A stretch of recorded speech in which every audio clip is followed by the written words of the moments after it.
So, although I don't like gloppy or overly thick clam or fish chowder, you do have to thicken it a little bit.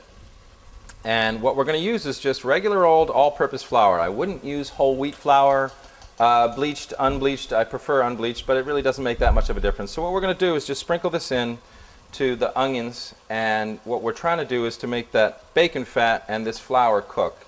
Now I'm going to use about 3.5, almost 4 tablespoons of flour.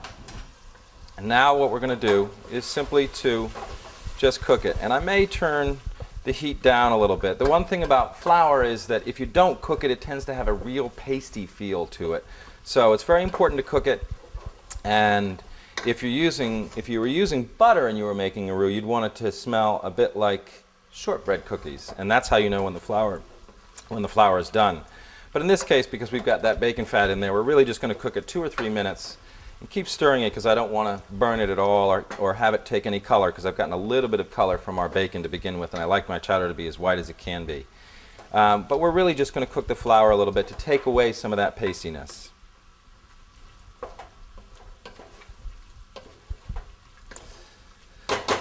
Okay, so while that's cooking, I want to talk to you a little bit about the next part of the liquid. Now obviously we have cream, and in this case we're going to use milk because I like it to be a little bit thinner. But there's 2 different liquids you can use. If you are not allergic to shellfish, I would say absolutely use clam juice. And clam juice is quite inexpensive. It's easy to find. It's always in and around the tuna fish and that kind of thing in your supermarket. And it's got a wonderful, clean, briny sea flavor. If you don't feel like using clam juice, or you don't have it, or in fact if you're allergic to shellfish, the thing I would use is chicken stock. Now, the thing about chicken stock is it's a very neutral stock, so it'll always take on whatever flavor that you end up adding. And once we put the fish in, that chicken flavor will really go away. Obviously, if you have clam and you have fish, you're going to have a more ocean sweet flavor. But the chicken stock really is quite acceptable as well. I tend to use a low sodium chicken stock, but that's because I want to add the salt and be careful myself in terms of how the seasoning works. So our next step is to add the flavoring liquid. In this case, I'm going to use clam juice. And I think for this batch, we're probably just going to use about 16 ounces of clam juice. So our flour is cooked, and you can smell that it smells a little bit like bacon cookies, if you will. And I'm going to turn our heat down because I want to make sure that our flour and our liquid really get incorporated.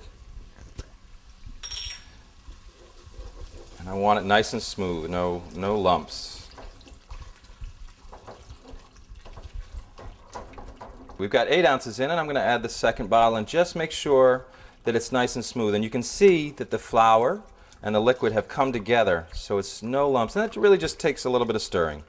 You know, nothing too fancy, but now we've got it in there. And it almost looks like a stew now, where you can see that our building blocks are getting there.